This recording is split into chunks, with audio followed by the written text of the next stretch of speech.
Marcus Thorne sat in the Cheyenne Mountain complex, 3 levels below the surface of the Earth, and watched numbers scroll across 6 different screens. The coffee in his mug had gone cold 2 hours ago. He did not notice. His eyes tracked data with the precision of a man who had performed this task for 25 years. Marcus was 48 years old. Gray showed at his temples. Lines marked the corners of his eyes.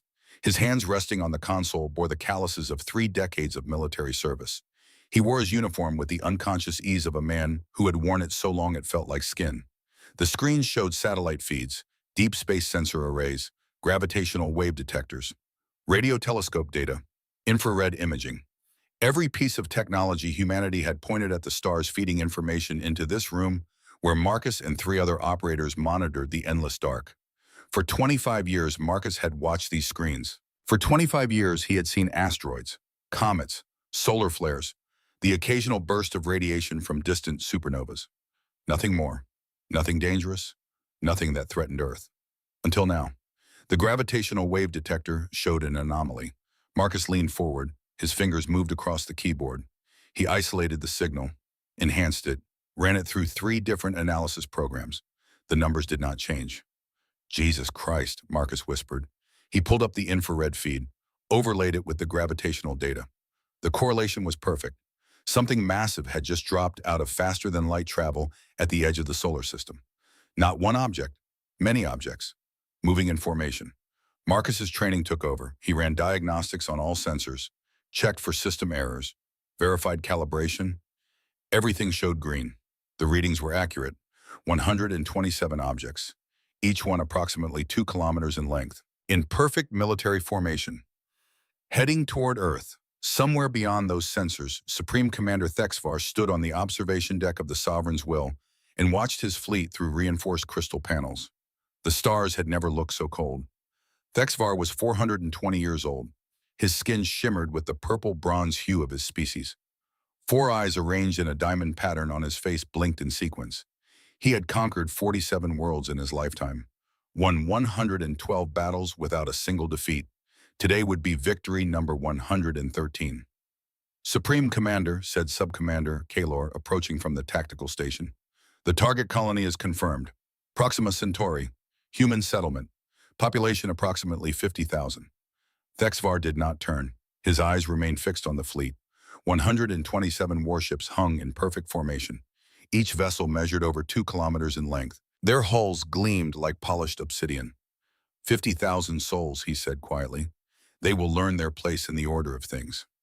Kalor hesitated. The younger officer held a datapad in his 3-fingered hands. His skin showed lighter purple than Thexvar's. Youth showed in the smoothness of his features. Supreme Commander, I must report an anomaly. Over the past 6 months, we sent 17 scout ships into human space. Only 3 returned. Thexvar's expression did not change. Equipment failure, navigation errors. Space is vast, Subcommander. Ships are lost. Yes, Supreme Commander. However, the 3 that returned reported unusual readings. Energy signatures they could not identify. Sensor ghosts, objects that appeared and vanished without explanation. Your point, Kalor met his commander's gaze. 4 eyes to 4 eyes. We know very little about humanity's true capabilities. Perhaps we should exercise caution. For a long moment, Thexvar said nothing. Then he moved closer to Kalor. The Supreme Commander stood nearly 8 feet tall. He towered over the younger officer. Subcommander Kalor, I will educate you on a fundamental truth. I have lived 420 years. I have studied warfare since before your great-grandfather was born. I have faced species with fusion weapons, antimatter drives, quantum shielding, and I have defeated them all. These humans have been in space for barely 300 years. They are primitives playing with the fusion reactors they barely understand. Yes, Supreme Commander, but, there is no but, Subcommander. There is only the certainty of our supremacy. Nothing threatens the Voron Empire. Nothing can, nothing will. Kalor lowered his gaze. As you say, Supreme Commander. Thexvar returned to the observation window. He raised one hand. The gesture was casual, effortless. Signal the fleet. Prepare to jump. We will arrive at Proxima Centauri in 1 hour. Today, humanity learns its place. Behind him, officers moved to their stations. 127 warships activated their faster-than-light drives. Space began to fold around them. The Voron armada vanished into the void carrying the weight of 12,000 years of conquest toward a small blue-green world and the fate that awaited them there. They had no idea they were sailing toward the end of everything they knew. Marcus's hand moved toward the phone that would alert his superiors, then stopped. 25 years of experience whispered in his gut. Something about this felt wrong. Not the readings, those were clear, but the timing, the precision of the formation. The fact that they had appeared exactly where Earth's sensor coverage was thinnest. Marcus had been here long enough to trust his instincts. He opened a different program, one that most operators did not know existed, a program that tracked not just current activity, but patterns over time. He entered search parameters, scout ship-sized objects, appearing in human-monitored space, disappearing without explanation. Last 12 months, the results made his blood run cold. 17 incidents, 17 times in the past year when small objects had appeared on sensors moved through human space, then vanished. Always at the edge of detection range, always briefly, never long enough for a definitive identification. Someone had been watching Earth, and now they were here.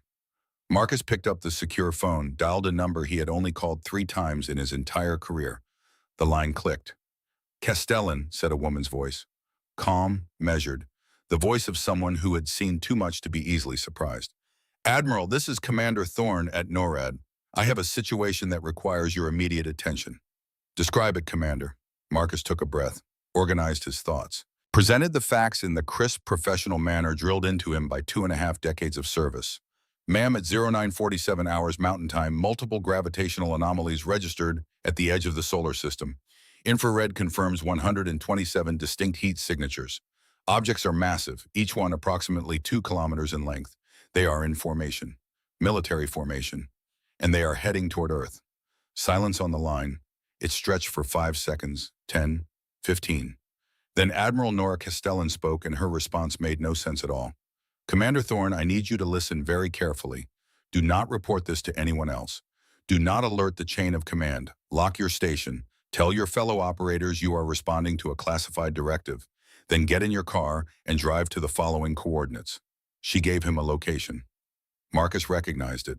Nevada, middle of nowhere, 4 hours from his current position. "Admiral, with respect, we have what appears to be an alien invasion fleet approaching Earth. Protocol requires Commander Thorne." Her voice cut through his objection, not harsh, just certain. "I am ordering you under Special Directive Prometheus Alpha to follow my instructions exactly. You have security clearance. Sigma 7, correct?" "Yes, ma'am." "Then you know that some protocols supersede normal chain of command. This is one of them. Trust me, Marcus. What you are about to see will change everything. But first you need to get it here. 4 hours. Do not speak to anyone about what you have seen. Do you understand?" Marcus looked at his screens, at the fleet approaching Earth, at the numbers that spelled potential extinction. Then he remembered something. A moment from 25 years ago, his first day at NORAD, his mentor, Colonel David Harrison, had pulled him aside. "Son," Harrison had said, "there will come a day when the numbers on these screens will tell you one thing and your gut will tell you another. On that day, trust your gut. Some truths are too big for protocols." Harrison had died 3 years later. Heart attack. Marcus had never forgotten those words. "I understand, Admiral," Marcus said. "I will be there in 4 hours." "Good. One more thing, Commander." "Ma'am, what you discover today, it will be the most important thing you have ever learned, and the most dangerous. Once you know, there is no going back. You can choose to stay ignorant, return to your station, and I will have this conversation erased. Or you can come here and accept the weight of knowledge. Which do you choose?" Marcus thought of his ex-wife. They had divorced 7 years ago. Too many long nights, too many classified assignments, too much distance. He thought of his daughter, Sarah, 22 years old now, living in California. They spoke once a month, awkward conversations about weather and work. He thought of the life he had lived, the choices he had made, the things he had sacrificed for duty. "Some truths are worth dying for," Harrison had said. "I choose truth, Admiral." "Then drive carefully, Commander Thorne. The world needs you alive." The line went dead. Marcus stood. He locked his station with his personal encryption code, walked to his supervisor's desk. Lieutenant Colonel Rodriguez looked up. "Marcus, everything okay?" "I have a classified directive, Sigma 7 clearance. I need to leave the facility immediately." Rodriguez's eyebrows rose. In 15 years of working together, he had never asked Marcus about Sigma 7 assignments. Some things were above his clearance level. Understood. Sign out at security. Stay safe, Marcus. Always do. Marcus left the mountain, walked to his car in the parking lot. The sun was setting over the Colorado peaks. The sky burned orange and purple. Beautiful. Peaceful. Completely unaware of the threat approaching from beyond the stars. He got in his car, started the engine, pointed it toward Nevada, and drove toward the truth that would change everything. The highway stretched empty and straight through the desert. Marcus had been driving for 3 hours and 47 minutes. The sun had set completely. Stars filled the sky above. Thousands of them. Millions. More than anyone could count. Somewhere out there beyond those beautiful points of light, a fleet of warships was approaching Earth. Marcus had not stopped thinking about it since he left NORAD. His mind ran through scenarios. Invasion protocols, defense capabilities, response strategies. The analysis was not encouraging. Earth had approximately 12,000 military aircraft, 300 naval vessels capable of launching missiles, enough nuclear weapons to destroy the planet several times over. None of it designed for space combat. None of it capable of reaching orbit with meaningful payload capacity. Against 127 ships each measuring 2 kilometers in length, Earth's military might was effectively zero. Unless Admiral Castellan knew something he did not. The GPS on his phone guided him off the highway onto a dirt road. No signs, no markers, just gravel and sand stretching into darkness. Marcus drove for another 20 minutes. His headlights illuminated nothing but empty desert. Then ahead, he saw lights, not city lights, not traffic lights, something else. Bright, white, harsh, the kind of lights used at military installations. A checkpoint appeared. 2 soldiers in unfamiliar uniforms stepped into the road. They carried weapons Marcus did not recognize. Sleek, black, no visible barrels. Energy weapons, he realized. Marcus stopped the car, rolled down his window. One soldier approached. Young, maybe 25. Professional bearing. He held a scanner of some kind. Commander Thorne. That is correct. The soldier scanned Marcus's identification, then scanned Marcus himself. Retinal scan, fingerprint, DNA verification. The works. You are cleared, sir. Follow the road another 3 miles. You will see an elevator entrance. Admiral Castellan is waiting for you. What is this place? The soldier smiled. Not mockery. Something else. Pride, maybe. Sir, you will understand very soon. Welcome to Sector 7. Marcus drove on. The road descended. Gradually at first, then more steeply. He was going underground. The walls on either side changed from natural rock to reinforced concrete, then to something else. Some kind of composite material he did not recognize. Smooth, dark, almost absorbing light rather than reflecting it. The elevator entrance looked like something from a science fiction film. Massive doors, 20 meters tall. They opened as Marcus approached. He drove inside. The doors closed behind him with a sound like thunder. The elevator descended. Marcus checked his watch. 1 minute, 2 minutes, 3, still going down. How deep was this facility? At 4 minutes and 37 seconds, the elevator stopped. The doors opened. Admiral Nora Castellan stood waiting.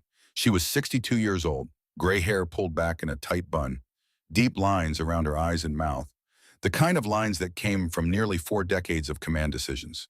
She wore a uniform different from standard military issue. Black, no insignia Marcus recognized. Her eyes were sharp, alert, the eyes of someone who carried secrets and knew their weight. Commander Thorne, she said, thank you for coming. Marcus stepped out of his car, looked around. He was in a hangar, massive. The ceiling stretched at least 200 meters overhead, but it was not the size that made him stop breathing.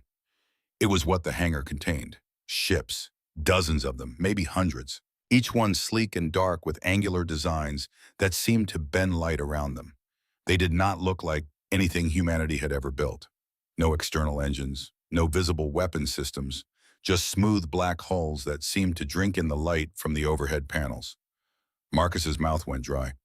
What is this? This, Admiral Castellan said, is Project Prometheus, the most classified program in human history. Welcome to the truth, Commander Thorne. She gestured for him to follow. Marcus walked beside her. His eyes could not stop scanning the ships. Each one measured at least 300 meters long, smaller than the approaching Voron vessels, but far more advanced than anything Earth's public military possessed. How long? Marcus asked. His voice sounded hollow. 50 years, Nora replied. We intercepted the first extraterrestrial transmission in 1975, not from the ships approaching Earth now, from somewhere else, deeper in the galaxy. The transmission was not directed at us. It was incidental, background noise, but it was enough. They walked down a corridor between two ships. Marcus reached out, touched one of the hulls. It was cold, smoother than glass, and it seemed to vibrate slightly under his palm, like it was alive. We realized we were not alone, Nora continued. More importantly, we realized we were vulnerable.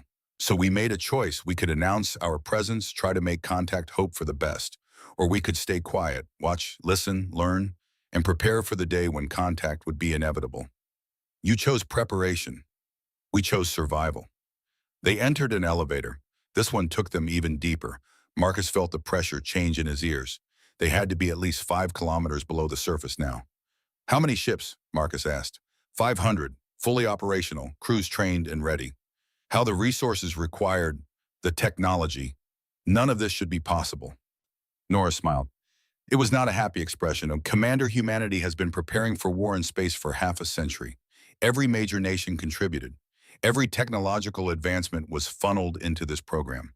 Quantum computing, fusion power, artificial gravity, faster than light communication. We did not invent these technologies for consumer use. We invented them for this. The elevator stopped. The doors opened into a command center that made NORAD look primitive by comparison. Screens covered every wall. Dozens of operators worked at stations. Holographic displays showed 3-dimensional maps of the solar system. And there at the edge of the display were the red icons representing the Varan fleet. A man approached, tall, 52 years old, gray beard, intense eyes. He wore the same black uniform as Nora. Commander Thorne, Nora said. This is Director Silas Aldridge. He has led Project Prometheus for the past 15 years. Silas extended his hand. Marcus shook it. Commander, Silas said. I have read your file, 25 years at NORAD, perfect record, 3 commendations for pattern recognition under pressure. Admiral Castellan recommended you personally for this moment. This moment, the moment we reveal ourselves to the galaxy, Silas said simply. The fleet approaching Earth is called the Varan Empire. They have ruled this region of space for 12,000 years. They have conquered 347 worlds. They are arrogant, technologically advanced but arrogant, and they are about to make the worst mistake of their very long existence. Marcus looked at the holographic display, at the red icons moving steadily toward Earth. You are going to fight them. No, Nora said. We are going to show them that humanity is not prey. You are going to help us do that. I am just a sensor operator. You are a man who has spent 25 years studying patterns in the void, Nora replied. You found 17 scout incursions that no one else noticed. You correlated data across 12 months to identify a threat. That is not just anything, Commander. That is exactly what we need. Silas brought up a tactical display. It showed the Voran fleet in detail. Formation patterns, ship classes, probable weapons loadouts. They are heading for Proxima Centauri, Silas explained. Our colony there, 50,000 civilians. The Vorons will demand surrender. When we refuse, they will attack. That is their pattern. We have studied them for decades. Can we evacuate the colony? No time, and it would reveal we know they are coming. We need the element of surprise. Marcus stared at the display, at the numbers, 127 warships against 50,000 civilians. The math was brutal. What do you need from me? Nora and Silas exchanged a glance. Then Nora spoke. We need you to coordinate our response. You have a gift for seeing patterns, for understanding how pieces fit together. We have 500 ships, but we need perfect coordination, perfect timing. We will only get one chance to show them what we are capable of. I have never commanded a battle. No, Silas agreed, but you have spent 25 years preparing for it without knowing. Every pattern you identified, every threat you tracked, every scenario you ran through your mind late at night when the screens showed nothing but empty space. This is what all of that was for Commander. Marcus thought of his mentor, Colonel Harrison, dead 15 years now. Trust your gut, the old man had said. Marcus's gut was screaming that this was insane, that he was not qualified, that this was beyond anything he had trained for.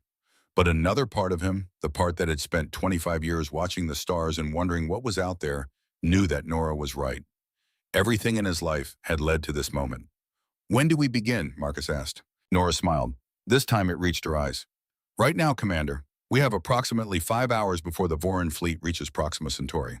In that time, you need to learn everything about our capabilities. Design a tactical response and coordinate 500 ships you have never seen into a formation that will convince an empire 12,000 years old that humanity is not to be trifled with. She paused. No pressure. Marcus looked at the screens, at the ships, at the impossible task ahead.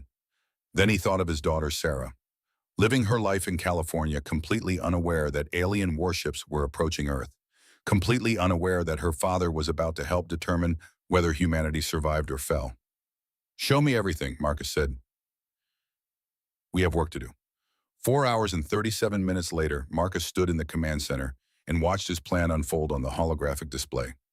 He had not slept, had not eaten, had consumed enough coffee to kill a lesser man, but he had absorbed everything Silas and Nora showed him.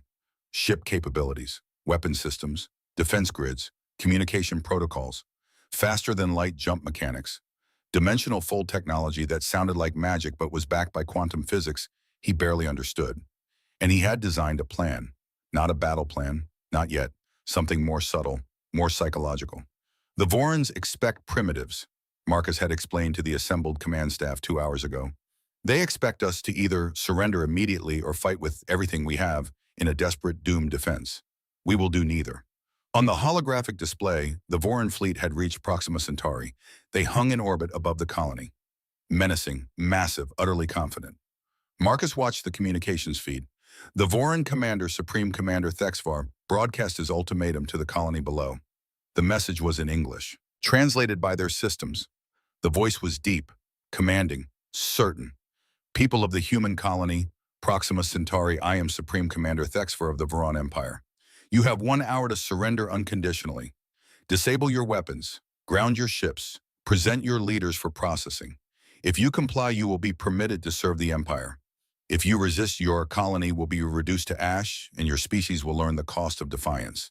You have 1 hour. The message ended. In the command center beneath Nevada, nobody spoke. 50 operators watched their screens, waiting for Marcus's order.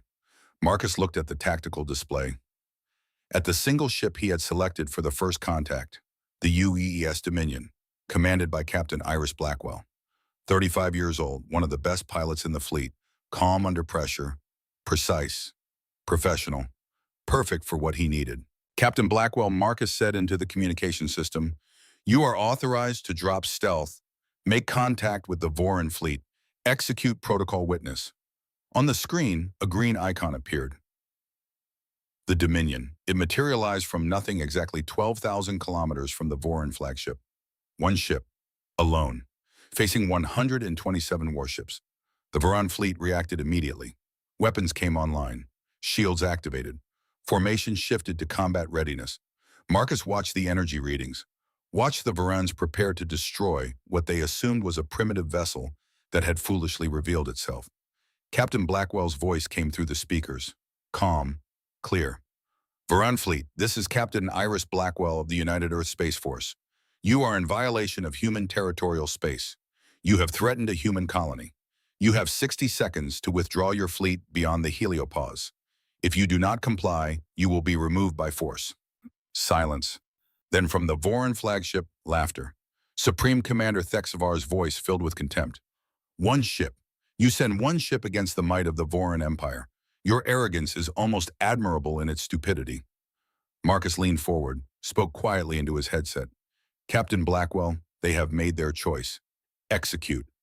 On Proxima Centauri, 50,000 colonists watched the sky. They had received evacuation orders, but there was nowhere to run. They had crowded into emergency shelters, hugged their families, made peace with whatever god they believed in. Now they watched as 12 Voron destroyers broke formation, advanced on the single human ship. Each destroyer measured over 1 kilometer in length, bristling with weapons, capable of leveling a city in seconds. The Dominion did not move, did not fire, just hung there in the black void waiting. The Voron destroyers opened fire. Plasma cannons lit up the darkness. Kinetic missiles launched in swarms. Energy beams cut across space at the speed of light. Enough firepower to destroy a dozen ships. All of it focused on the Dominion, and all of it stopped. The weapons simply froze in space. Plasma bolts hung motionless. Missiles drifted, engines dead. Energy beams dispersed into nothing. On the command center screens, Marcus watched the readings.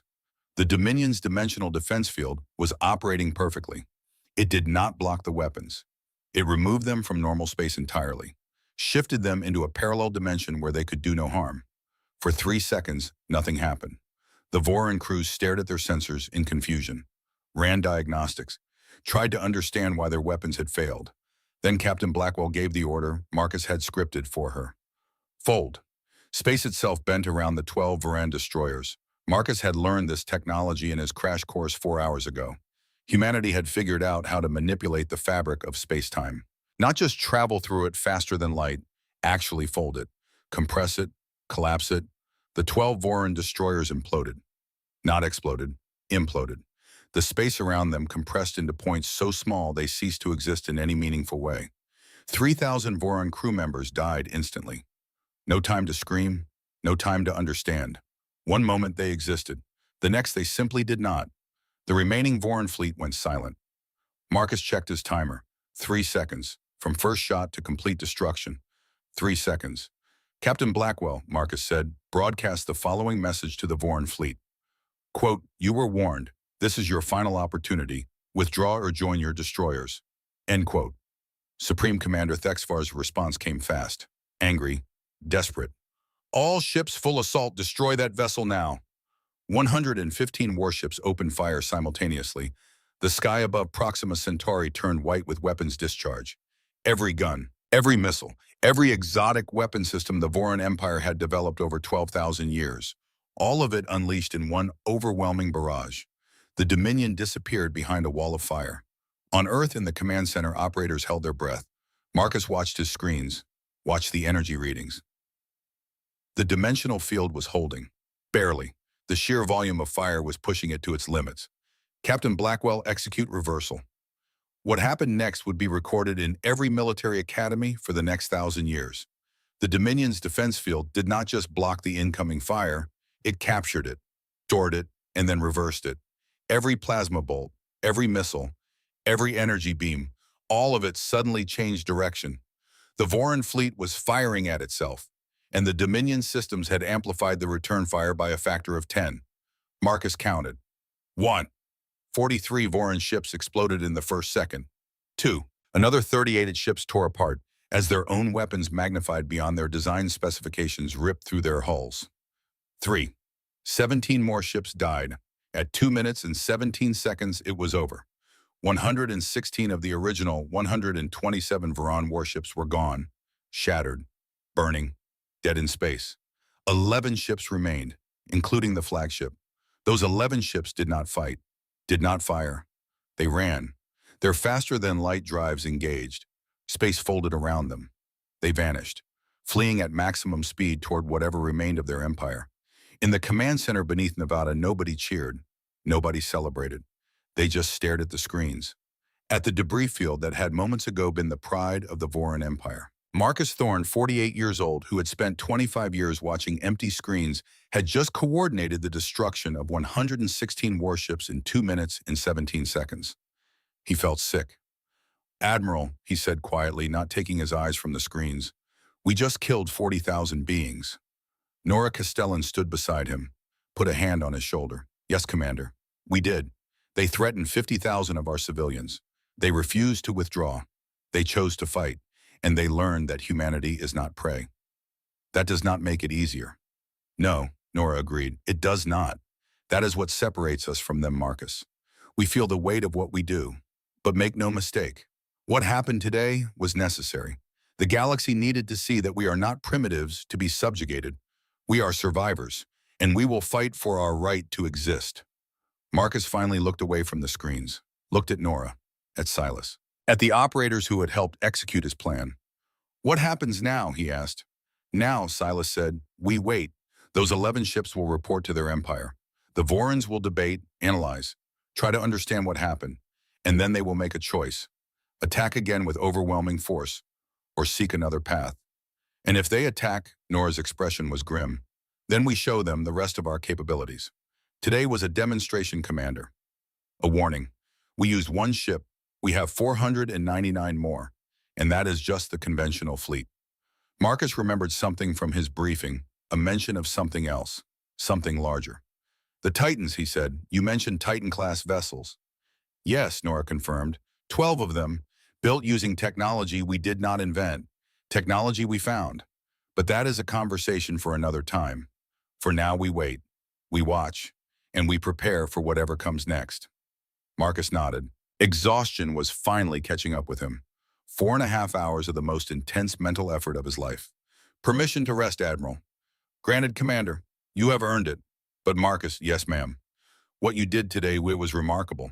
You coordinated a complex tactical operation with technology you learned about 5 hours ago. You made decisions that saved 50,000 lives. You may not feel like a hero, but you are one. Marcus thought about that as he walked to the quarters Silas had assigned him. A small room, Spartan, but it had a bed. He did not feel like a hero. He felt like a man who had crossed a threshold, who had learned a truth so large it changed the shape of the world.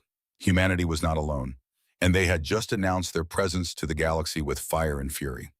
As Marcus lay down on the bed fully clothed, too tired to even remove his boots, one final thought crossed his mind before sleep took him. Some truths are worth dying for, Colonel Harrison had said. Marcus hoped he was right, because the truth was out now, and there would be no going back. Marcus Thorne woke to silence. For a moment, he did not remember where he was. The ceiling above him was unfamiliar. Gray metal, reinforced panels. Then memory returned. He was 5 kilometers beneath the Nevada desert, in a facility that officially did not exist. And yesterday, he had helped destroy 116 alien warships. His watch showed 0615 hours. He had slept for exactly 4 hours and 32 minutes. Not enough, but his mind was already racing, already returning to the questions that had haunted his brief sleep. What happened to the 11 ships that escaped? What would the Voran Empire do next? And most importantly, what had humanity become? Marcus sat up. His body protested. 48 years old meant mornings came harder than they used to. His back ached. His knees complained when he stood. But he moved anyway. Discipline carried him to the small bathroom. He splashed cold water on his face, looked at himself in the mirror. Gray temples, lines around his eyes. The face of a man who had crossed a threshold yesterday, who had made decisions that ended 40,000 lives. The face staring back at him did not look heroic. It looked tired. Marcus dressed in the fresh uniform someone had left on a chair. Black, no insignia he recognized. The uniform of Project Prometheus. He was one of them now. Part of the secret. Part of the truth that humanity had hidden for 50 years. He made his way to the command center. The corridors were quiet. A few personnel moved past him. They nodded, respectful. Word had spread fast. Commander Thorne, the man who had coordinated the impossible victory. Marcus did not feel victorious. The command center never slept. Operators worked in shifts. Screens displayed data 24 hours a day. Marcus entered and found Admiral Nora Castellan standing at the central display. She looked like she had not slept at all. Her gray hair showed loose strands escaping from its usual tight bun. Dark circles marked the skin beneath her eyes. Commander Thorne, she said without turning, you should still be resting. I have questions, Admiral. I imagine you do. Coffee first. She gestured to a station where a pot sat brewing. Marcus poured himself a cup, black, hot. The first sip burned his tongue. He welcomed the sensation. It reminded him he was alive. Nora pulled up a tactical display. It showed the solar system, and beyond it tracking data for the 11 Varan ships that had escaped. They have been running for 17 hours, Nora explained. Maximum speed, heading toward the Varan space. Based on their trajectory, they will reach their home system in approximately 72 hours. Marcus studied the data. The ships were pushing their drives hard, probably damaging them. But when you were fleeing for your life, you did not worry about maintenance. Have they communicated? Constantly. We are intercepting everything. Dr. Ashford's team is translating. Would you like to hear? Marcus nodded. Nora played an audio file. The voice was Thexvar's, 420 years old, Supreme Commander of the Varan Empire, victor of 112 battles. Now he sounded broken. The translation came through in synthesized English, emotionless, clinical, but the words carried weight. Flagship to all surviving vessels. Maintain maximum velocity. Do not engage drives beyond safety limits. We must survive to report.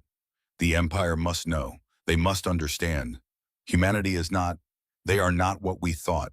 They are not primitives. They are something else, something we have never encountered. 12,000 years of conquest, and we have finally found our match. The recording ended. Marcus set down his coffee cup. His hands were steady. That surprised him. He had expected them to shake. He sounds afraid, Marcus said quietly. He is afraid, Nora confirmed. We have monitored over 200 separate communications from those 11 ships. Fear, confusion, disbelief, but also something else. Respect. She pulled up another file. This one was from Subcommander Kaler, the young officer who had warned Thexvar about humanity, the warning that had been ignored.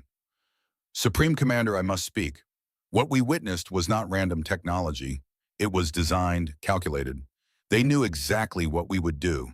They predicted our tactics, our response, our arrogance, and they used it against us. This was not a battle, it was a lesson. They could have destroyed us all.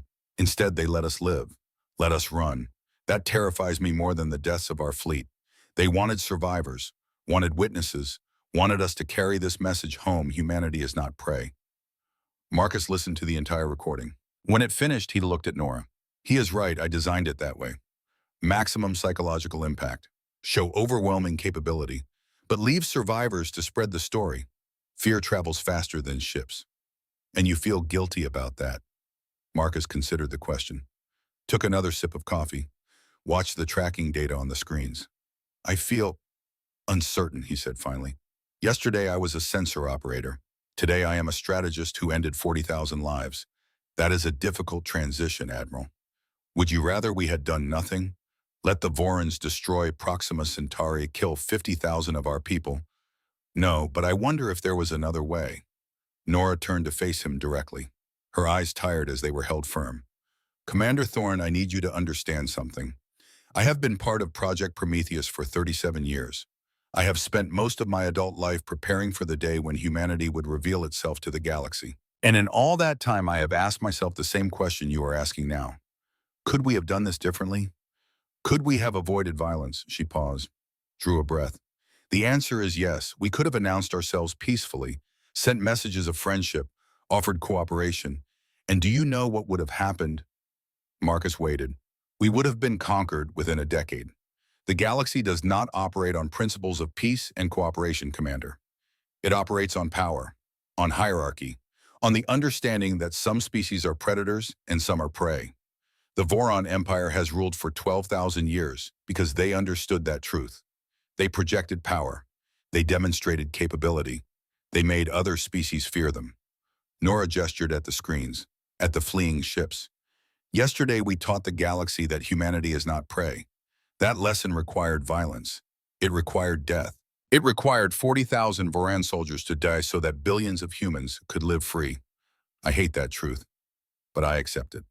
Marcus absorbed her words. They made sense, cold, brutal sense, but they did not make the weight any lighter. What happens when those ships reach Voran space, he asked. That, Nora said, is what we need to discuss. Director Silas Aldridge joined them 20 minutes later. He carried a tablet loaded with intelligence data. His gray beard showed signs of hasty grooming. He had slept as little as Nora. Commander Thorne, Silas nodded. Good to see you, Vertical. We have a situation developing that requires your particular skills. He brought up a new display. It showed not just the Voran Empire, but a broader map of the galaxy. Hundreds of star systems, dozens of different species, all color-coded by their relationship to the Voron Empire. Red for conquered worlds, blue for tributaries, green for allies, gray for independent. There was a lot of red. 347 worlds, Silas explained. The Voron Empire has been expanding for 12 millennia. They conquer a new world every 30 to 40 years on average, subjugate the population, extract resources, move on. It is a pattern as old as their civilization. Marcus studied the map. The sheer scale of it made him feel small. How many beings are we talking about? Conservative estimate approximately 400 billion sentient individuals living under Voron rule. Most in some form of servitude. The empire operates on a strict hierarchy. Vorans at the top, conquered species below. Rights determined by when you were subjugated. The older your submission, the more privileges you earn. A system designed to prevent unified rebellion, Marcus observed. Exactly. Divide and control. It has worked for 12,000 years. Silas changed the display. Now it showed recent activity, movement across the galaxy, ship deployments, communication patterns.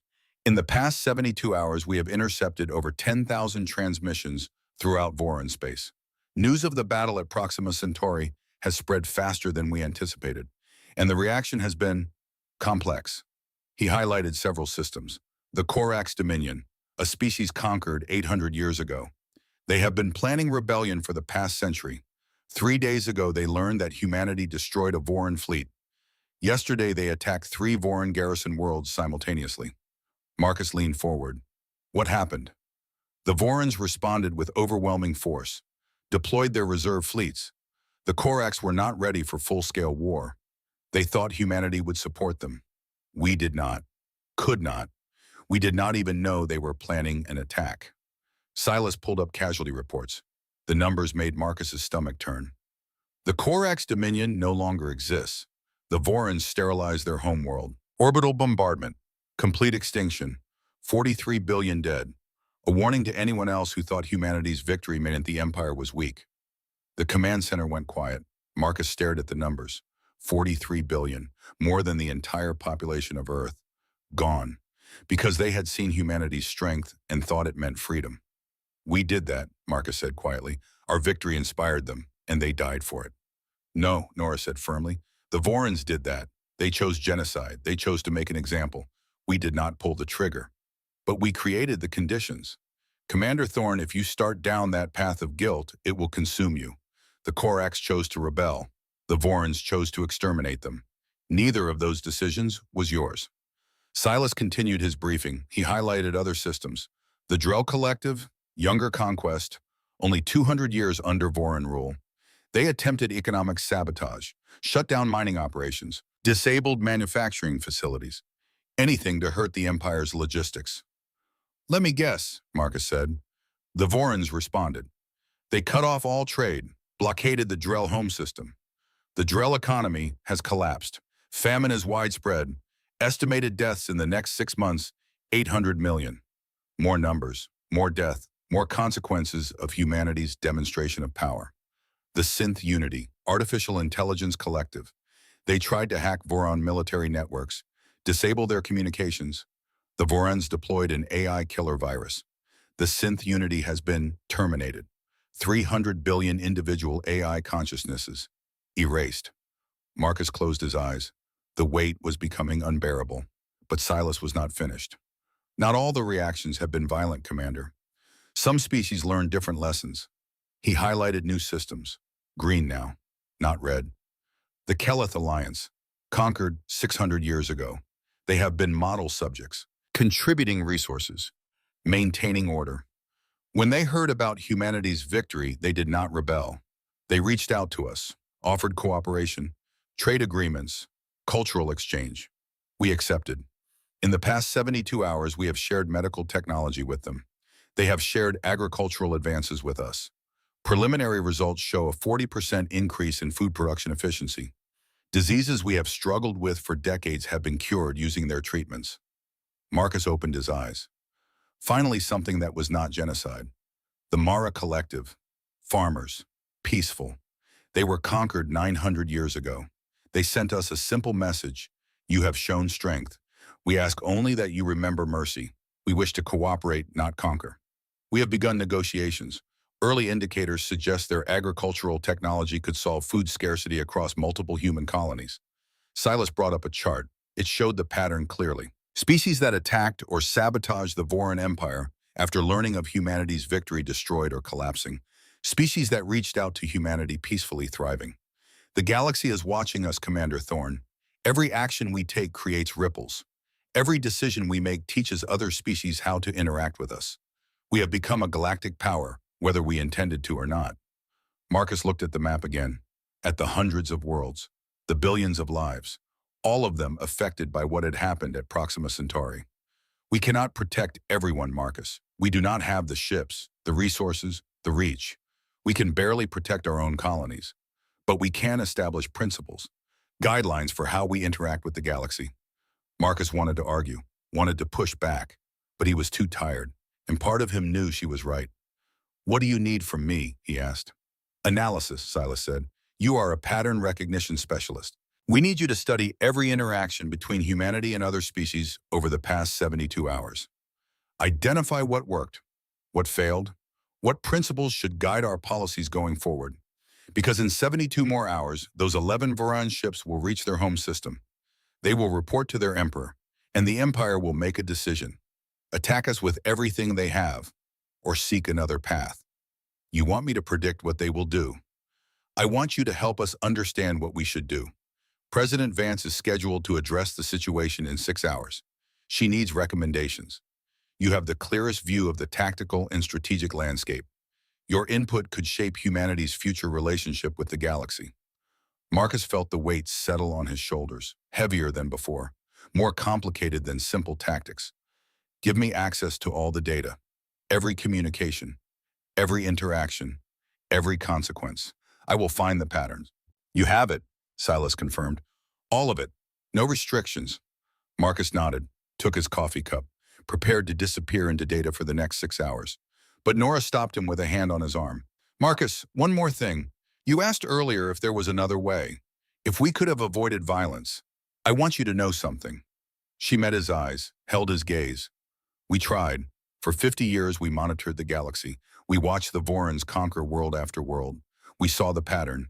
We consulted with the best minds on Earth. Philosophers, ethicists, military strategists, religious leaders, and we debated. For decades we debated." She paused, her voice softened. "Some wanted to reveal ourselves peacefully.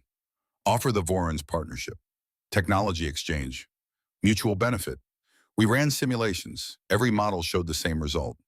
The Vorans would accept our technology, learn from it, then conquer us when they felt confident. Their entire civilization is built on hierarchy through strength. They do not respect equals, only superiors and inferiors." Nora released his arm, stepped back. "What we did at Proxima Centauri was not our first choice, Commander. It was our only choice. The choice that let humanity survive as a free species. Remember that when the weight feels too heavy, you did not create this situation. You responded to it, and you responded well." Marcus nodded, did not trust himself to speak. He left the command center, found a quiet workspace, began his analysis. For the next 6 hours, Marcus Thorne disappeared into data. Numbers became patterns. Patterns became understanding. Understanding became recommendations. Marcus worked in silence. His fingers moved across keyboards. His eyes scanned reports. His mind assembled the pieces into a coherent picture. The galaxy was more complex than he had imagined, more dangerous, more beautiful, more terrible. He found patterns in the way species responded to humanity's demonstration of power. The ones who survived were the ones who understood a simple truth. Strength respects strength, but wisdom tempers force. The Keleth Alliance had sent a message that read, "We acknowledge your power. We do not challenge it. We offer partnership between capable species." The Mara Collective had been even simpler. "We grow food, you protect growers. This is fair exchange." Both species had approached humanity as equals with different capabilities, not as superiors or inferiors, as partners. The species that had died in or suffered had made a different calculation. They had seen humanity's victory as weakness in the Voran Empire, as opportunity for rebellion, as chance to replace one master with another. They had been wrong. Marcus compiled his findings into a brief report, 30 pages, dense, detailed, but clear. His recommendations were simple. One, humanity should establish clear principles for interaction with other species. No conquest, no subjugation, but also no unconditional protection. Partnership based on mutual benefit. Two, humanity should reach out to the Voran Empire directly, not with threats, not with submission, with an offer coexistence. Recognition of spheres of influence. Mutual respect. Three, humanity should prepare for the possibility that the Vorans would refuse, that they would see any offer of peace as weakness, that they would attack with everything they had, and if they attacked, humanity should respond not with extermination, but with demonstration. Show the Vorans that continued warfare would destroy them, but offer them a path to survival if they chose wisdom over pride. Marcus finished his report, sent it to Admiral Castellan, then sat back in his chair and closed his eyes. He was so tired. The door to his workspace opened. Nora entered. She held a tablet, Her expression was unreadable. I have read your recommendations, Commander. And President Vance wants to speak with you. Directly. In 30 minutes. Marcus opened his eyes. The President. You have become rather important in the past 72 hours, Marcus. Your tactical coordination at Proxima Centauri saved 50,000 lives. Your strategic analysis could shape humanity's place in the galaxy. Yes, the President wants to hear from you directly. Marcus stood, straightened his uniform, tried to look more alert than he felt. What should I expect? Expect her to be smart, decisive, and very aware of the stakes. President Helena Vance did not rise to her position by making safe choices. She will listen to you, but she will also challenge you. Be ready. Marcus nodded, followed Nora to a secure conference room. The screen on the wall activated. President Helena Vance appeared. She was 58 years old, dark hair streaked with gray, sharp eyes that missed nothing. She wore a simple suit, no pretense, no performance. Commander Thorne, she said without preamble, I have read your report, twice. It is not what I expected. Madam President, you recommend we offer peace to the Voran Empire, an empire that has conquered 347 worlds, that killed 43 billion Koraks in the past 72 hours, that operates on principles of domination and subjugation. You recommend we extend an olive branch to that empire. Yes, Madam President, I do. Explain. Marcus gathered his thoughts, chose his words carefully. Madam President, in the past 72 hours, I have studied every interaction between humanity and alien species. I have identified a pattern. Species that approach us with aggression or exploitation suffer. Species that approach us with partnership and mutual respect thrive. This is not accident. This is the natural consequence of how we have chosen to wield power. He paused, made sure she was following. The Voran Empire is 12,000 years old. They have conquered hundreds of worlds. They have billions of soldiers, thousands of ships we have not yet seen. If we position ourselves as their enemies, as threats to their existence, they will fight us with everything they have, and yes, we will probably win. Our technology is superior, but the cost will be measured in billions of lives, theirs and ours.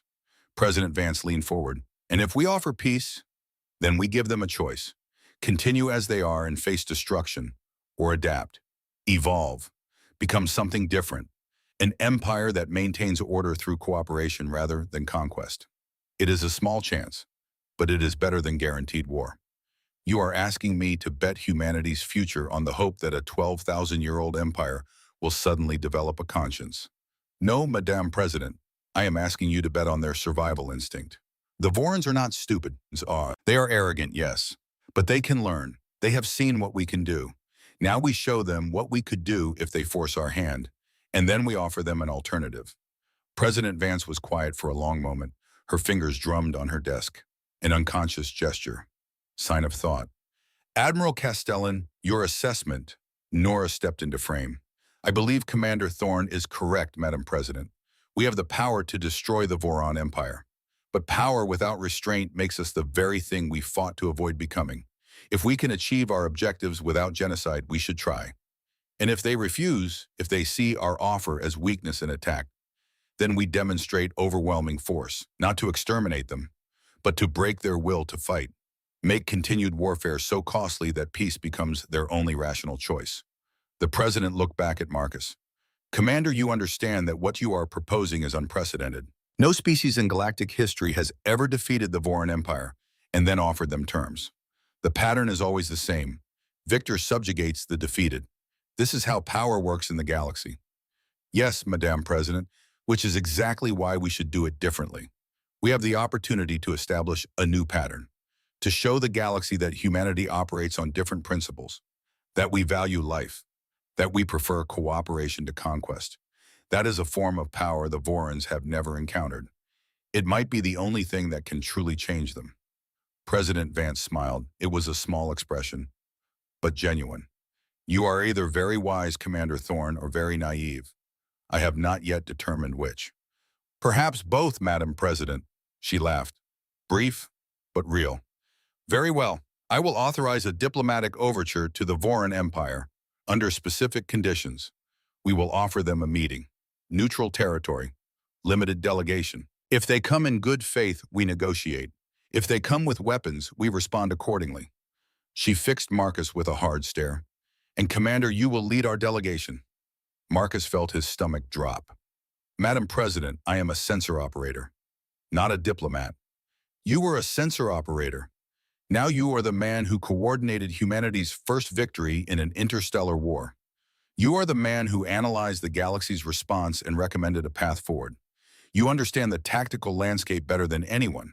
And most importantly, you believe in the principles you are advocating. That belief will show in how you negotiate. But this is not a request, Commander. This is an order. You will lead our delegation. Admiral Castellan will provide support. Director Aldridge will ensure you have every resource you need. But you will be the face of humanity in this negotiation. Do you understand? Marcus understood. He did not like it, but he understood. Yes, Madam President. Good. The Voron ships will reach their home system in 70 hours. We will extend our invitation immediately. If they accept, you will meet them at Proxima Station in 70 hours. The ruins of their attempted conquest. A reminder of what happened when they chose violence. Prepare yourself, Commander. Humanity's future may depend on what happens in that meeting. The screen went dark. Marcus stood in the conference room. Alone now, Nora had left to begin preparations. In 70 hours, he would face the Voron Empire. Not with weapons, with words. With the hope that an empire 12,000 years old could choose a different path. Some truths are worth dying for, Colonel Harrison had said. Marcus hoped dying would not be necessary, but he suspected it might be. 70 hours later, Marcus Thorne sat in a small shuttle, alone. No weapons, no escort. Just him and a basic spacecraft capable of reaching Proxima Station. The station floated in the ruins of the battle. Debris fields surrounded it. Chunks of Voron warships. Shattered hull plating. Dead engines drifting through the void. A graveyard in space. Marcus had insisted on coming alone. Admiral Castellan had argued. Director Aldridge had called it suicide. President Vance had authorized it anyway. Trust builds through vulnerability, Marcus had explained. If I come with an armed escort, it signals distrust, fear, weakness disguised as strength. If I come alone, it signals confidence, willingness to take risks for peace. They had not liked it, but they had agreed. Now Marcus guided his shuttle toward the station. His hands were steady on the controls. His heart rate was elevated, but not dangerously so. He was afraid. But fear was not the same as panic. The station had been a human outpost before the Voron attack. Now it was abandoned, damaged. Life support still functioned in the central core. Barely. Marcus docked his shuttle, went through the airlock, stepped into the station's main corridor. Lights flickered. Emergency power only. The air smelled stale, recycled too many times without proper maintenance. He made his way to the observation deck, a large room with transparent panels looking out into space. This is where he had told the Vorons to meet him. If they came at all. Marcus waited. Minutes passed. Became an hour. He did not sit, did not pace. Just stood. Looked out at the debris field, at the evidence of violence, at the cost of arrogance. Movement caught his eye. A ship. Sleek. Voron design. Much smaller than a warship. A diplomatic vessel, perhaps, or an assassin's craft. It approached the station, docked at a secondary airlock.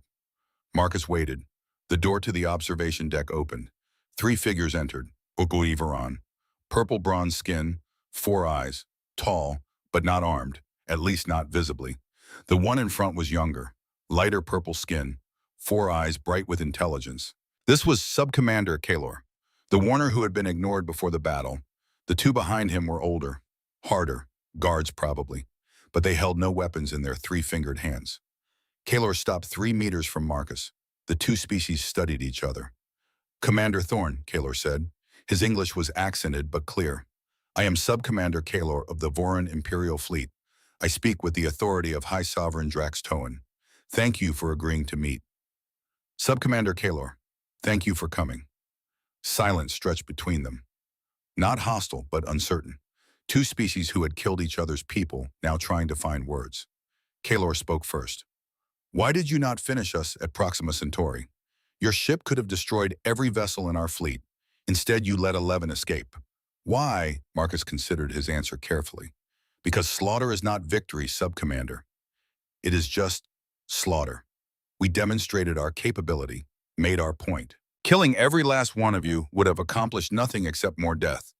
Kalor's 4 eyes blinked in sequence, a sign of thought Marcus had learned. That is not how the galaxy works, Commander. Victor destroys the defeated. Conquest follows victory. This is the pattern 12,000 years old. Then perhaps it is time for a new pattern. Kalor turned, looked out at the debris field, at the shattered remains of Varan ships. My species has conquered 347 worlds, subjugated hundreds of billions, built an empire that spans this entire region of space. We did this through strength, through demonstration of superior power, through fear. He turned back to Marcus. In 72 hours, that empire has begun to crumble, not because you destroyed our fleet, but because you let us live, because you showed mercy. The conquered worlds do not understand mercy. They think it means weakness. So they rebel, and they die. The Koraks are extinct. The Drell are starving. The synth unity is erased. Billions dead because you showed us mercy. Marcus felt the accusation, the weight of it. Those deaths are on the Voran Empire subcommander, not on humanity. Your people chose to respond to rebellion with genocide. We did not force that choice. No, but you created the conditions. Your mercy inspired hope. Hope inspired rebellion. Rebellion inspired extinction. Kalor moved closer, his 4 eyes focused on Marcus with intensity. So I ask you again, why? Why show mercy to your enemies when you know it will lead to more death? What does humanity gain from this? Marcus met his gaze, did not look away. A chance to be better than what came before. A chance to show the galaxy that power can be wielded without cruelty. That strength can serve protection rather than domination.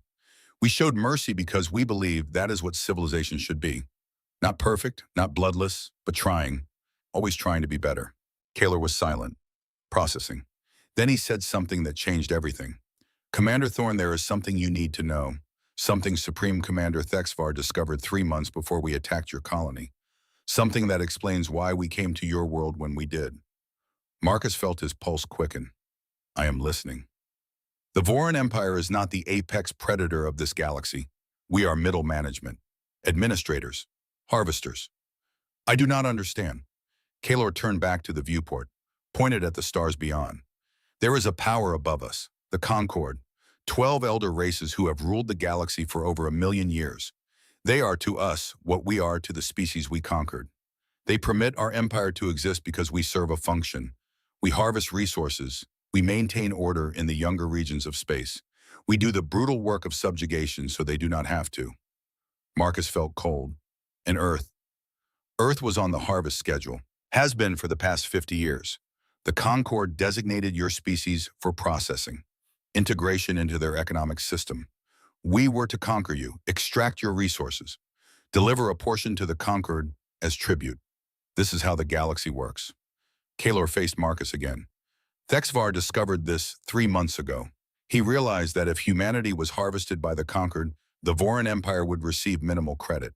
But if we conquered you, first integrated you properly, we could leverage that success with our masters. Gain better terms, more autonomy. It was supposed to be simple. Quick conquest. Present you to the conquered as proof of our efficiency. But we destroyed your fleet. Yes, and now the Concord knows.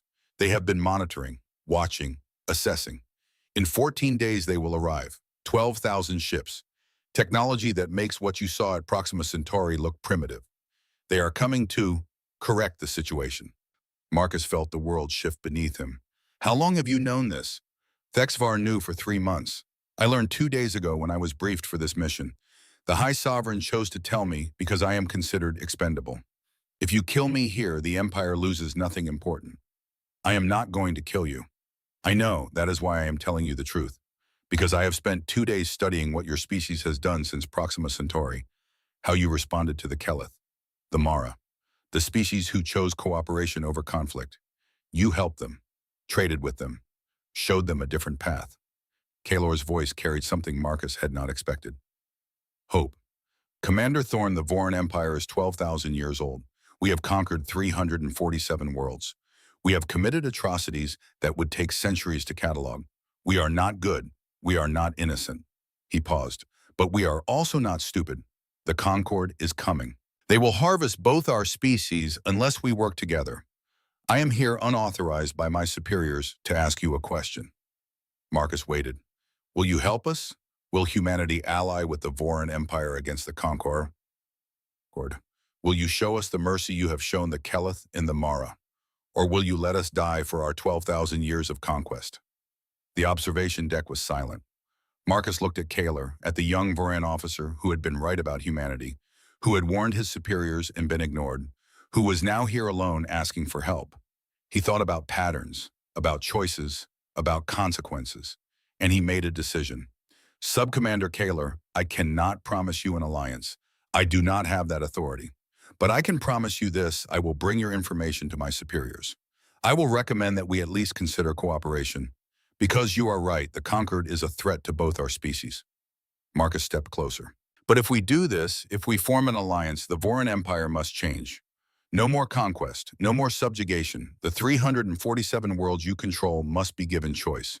Freedom, self-determination. Can your empire do that? Kalor's 4 eyes showed pain. I do not know, but I will argue for it, because the alternative is extinction. Marcus extended his hand, human gesture. Universal enough. Kalor looked at it, then reached out with his 3-fingered hand. They shook. 2 species, former enemies. Now potential allies against a threat neither had seen coming. We have 14 days, Marcus said. We should not waste them. Agreed, Kalor replied. Together they turned to look at the stars. Somewhere out there, the Concorde was preparing to harvest 2 civilizations. Somewhere out there, 12,000 ships were plotting a course toward Earth and Voran space. Somewhere out there, a million-year-old empire was about to learn that the galaxy had changed. And in the ruins of Proxima Station, surrounded by the debris of the last war, 2 beings from different worlds began planning for the next one. The stakes had just become immeasurably higher. But humanity had never backed down from impossible odds. And now neither would the Vorons. Marcus Thorne returned to Earth carrying the weight of impossible knowledge. 14 days. That was all the time humanity had before the Concorde arrived. 14 days to prepare for an enemy that made the Voron Empire look like children playing with toys. 14 days to build an alliance with a species that had just days ago tried to conquer Earth. 14 days to save 2 civilizations from extinction. The shuttle touched down at Sector 7. Marcus had been gone for 36 hours. In that time, the world had changed. Again, Admiral Nora Castellan met him at the landing pad. Her expression was grim. Commander Thorne, President Vance is waiting. The situation has escalated. How? The Conquered sent a transmission, broadcasting on all frequencies across this entire region of space. You need to hear it. They walked quickly through the underground facility. Operators moved with controlled urgency. Screens displayed tactical data, ship deployments, energy readings. Everything pointed toward one conclusion: war was coming. The command center was packed. President Helena Vance stood at the central display. Director Silas Aldridge beside her. Dozens of officers and analysts filled the room. All of them turned when Marcus entered. Commander Thorne, President Vance said, you're meeting with Subcommander Kalor. Tell me everything. Marcus delivered his report. Concise, professional. He explained the Concorde, the harvest schedule, the 14-day timeline, Kalor's unauthorized plea for alliance. When he finished, the room was silent. Then Silas spoke. It gets worse, Commander. 6 hours ago, we intercepted this. He activated a recording. The voice that came through the speakers was unlike anything Marcus had heard before. Not organic, not artificial, something in between. Ancient, vast, utterly cold. Attention species of Sector 782, I am Zex Thara of the Concord High Council. We have monitored recent events with interest. Species 7A21 designation, humanity, has violated Protocol 331 by developing weapons technology beyond your designated advancement level. Species 7826 designation, Voren, has failed in your harvesting duties and allowed an inferior species to demonstrate military superiority. The voice paused. The silence felt heavy, pregnant with threat. The Concorde does not tolerate deviation from established order. In 14 standard rotations, a correction fleet will arrive in your territories. You will be given one opportunity to surrender your weapons, submit to processing, and accept your designated roles in the galactic hierarchy. Resistance will result in permanent correction. This is your only warning. The transmission ended. Marcus felt cold spread through his chest. Processing. he said quietly. What does that mean? We analyzed the term, Dr. Rebecca Ashford said. She stepped forward from where she had been working at a console. Her eyes showed the strain of too many hours without sleep. Based on cross-references with Voron historical data that Kaelor provided, processing means forced integration into the Concord economic system, essentially slavery. Humanity and the Vorons would be reduced to resource extraction roles. Our technology confiscated. Our autonomy eliminated. Our species would exist only to serve the Concord's needs. And if we refuse permanent correction, Silas said flatly, based on the Concord's historical patterns, that means extermination. Complete, thorough, every human world, every Voron world, sterilized from orbit, our species erased from the galaxy. President Vance turned to face Marcus directly. Commander Thorne, you recommended we extend mercy to the Voron Empire, offer them partnership. I authorize that approach. Now I need to know, was it the right call? Can we trust the Vorons enough to fight alongside them? Or did you just give our enemy critical intelligence about our capabilities? Marcus met her gaze, did not flinch. Madam President, I believe Subcommander Kaelor was sincere. He came alone, unauthorized, risking his life to warn us. That is not the action of someone playing games. That is the action of someone desperate for survival. Desperation makes people unpredictable. Yes, but it also makes them honest. Kaelor knows the Voron Empire cannot defeat the Concord alone. He knows humanity is their only chance. That creates a foundation for alliance, a foundation built on fear. Fear is a powerful motivator, Madame President, and sometimes fear is the beginning of wisdom. President Vance considered that, turned to Nora. Admiral Castellan, your assessment. I agree with Commander Thorne. The tactical reality is simple. We have 500 advanced ships. The Vorons have approximately 3,000 ships remaining after recent losses. Combined, we have 3,500 vessels. The Concord is bringing 12,000. The math is brutal. We need allies. The Vorons are imperfect allies, but they are what we have. Silas added his perspective. There is another factor to consider. If we ally with the Vorons, we send a message to the rest of the galaxy. Humanity does not abandon potential partners when times get difficult. That reputation could serve us well in the long term. President Vance nodded slowly, decision forming behind her eyes. Very well. Commander Thorne, you will coordinate the alliance with the Voron Empire. You have 14 days to integrate two species who were trying to kill each other 72 hours ago into a functional fighting force. Can it be done? Marcus thought about the task, the complexity, the cultural differences, the lingering distrust, the compressed timeline. I do not know, Madame President, but I will try. Then get started. And Commander. Yes, ma'am. 14 days from now, the fate of two civilizations rests on how well you prepare. Do not waste a single hour. Marcus did not waste a single minute. Day one of the alliance began with a meeting that should not have been possible. Supreme Commander Thexvar sat across a table from Admiral Nora Castellan. The Voron commander was 420 years old. He had conquered 47 worlds, won 112 battles, and lost 116 ships in 2 minutes at Proxima Centauri. His purple bronze skin had darkened with stress. His 4 eyes moved constantly, scanning, assessing, looking for threats even in this secured conference room deep beneath Nevada. Marcus sat between them, mediator, translator of intent if not language.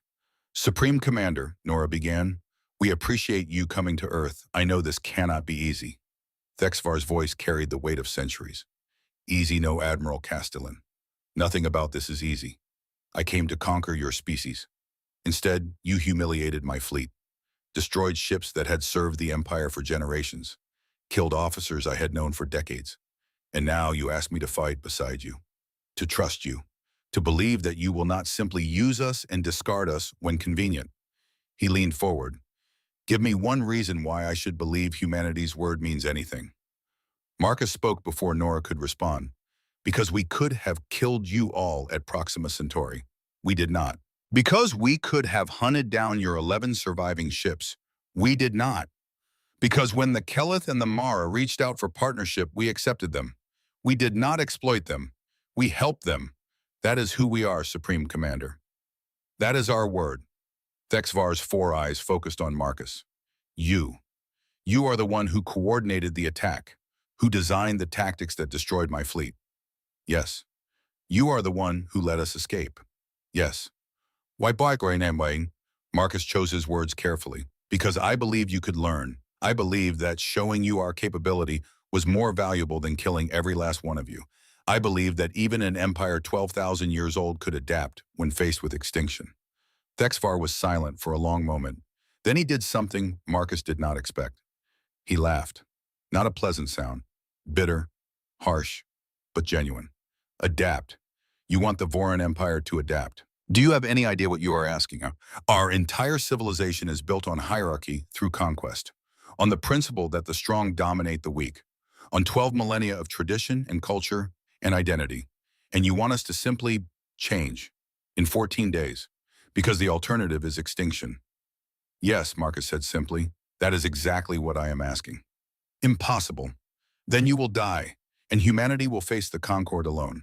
And we will probably die too, but at least we will die free. Will you be able to say the same? Thexvar's skin color shifted, darkened further. Anger, Marcus guessed, or maybe respect. The two seemed close in Voron physiology. You are either very brave, Commander Thorn, or very foolish. I have been told both. Another harsh laugh. Then Thexvar straightened. His four eyes blinked in sequence. Decision made. Very well. The Voron Empire will fight beside humanity. We will integrate our fleets, share our tactical data, coordinate our strategies. For 14 days, we will be allies. And after? Nora asked. Assuming we survive, that depends on whether humanity keeps its word. If you betray us, we will remember. If you honor this alliance, perhaps there can be a different future. I make no promises beyond that. Fair enough, Marcus said. He extended his hand again, the gesture that had worked with Kalor. Thexvar looked at the offered hand, then reached out with his three-fingered appendage. They shook. The alliance was sealed. The next 13 days blurred together in a rush of activity that Marcus would remember for the rest of his life. Day 2 Voron ships began arriving in the solar system. 3,000 vessels, each one integrated into the defense grid under Marcus's coordination. Human and Voron crews trained together, learning to communicate across species, learning to trust across battle lines. Day 3 combined tactical exercises, simulated combat scenarios. The initial results were disastrous. Human ships moved with precision and speed. Voron ships operated on different command structures, different timing, different principles. Coordination was chaos. Marcus worked 18-hour shifts, refining protocols, adjusting formations, finding the patterns that allowed two species to fight as one. Day 5, first successful joint operation, a simulated defense of Mars against a Concord-style attack. Human ships handled precision strikes. Voron ships provided mass firepower. The combination was effective, not perfect, but functional. Marcus allowed himself 3 hours of sleep that night, first real rest in 5 days. Day 7 halfway point.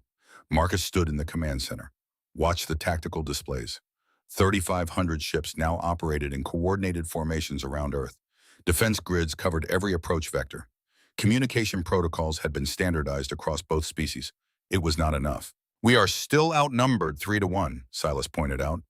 Even with perfect coordination, the math is brutal. Marcus nodded. He had known this from the beginning. Numbers did not lie. Then we need something beyond numbers, he said. We need an advantage the Concord does not expect. We have our technology, Nora said. Dimensional defense fields, weapon reversal systems, fold drives. The Concord has never seen those capabilities. Neither had the Vorons, but they adapted fast enough during the battle. The Concord is older, more experienced. They will learn from our tactics within minutes. We need something more. Silas exchanged a glance with Nora. Then both of them looked at Marcus. There is something more, Silas said quietly. Something we have not told you about yet. Something we have been saving for the gravest possible threat. Marcus felt his pulse quicken. Show me. They took him deeper into Sector 7, down corridors Marcus had not seen before, through security checkpoints that required DNA verification and retinal scans. The air grew colder. The walls changed from reinforced concrete to something else, some kind of material that seemed to absorb light and sound.